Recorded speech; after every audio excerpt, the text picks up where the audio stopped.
यहाँ पर आपको बांग्लादेश से खबर दे, बांग्लादेश में बारात पर आसमानी बिजली गिर गई, इतने लोग जान से गए कि आंखों में आंसू आ जाएं। आपको बताते चले, बांग्लादेश में एक बारात पर आसमानी बिजली गिरने से 16 अफराद जान की बाजी हार गए।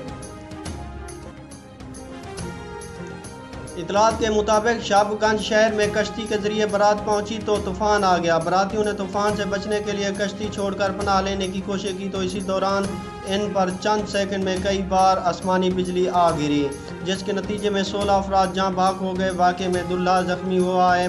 दूसरी जानब इंडिया टुडे का कहना है कि वाक़े में 17 अफराद जाँ बाग और 15 जख्मी हुए हैं।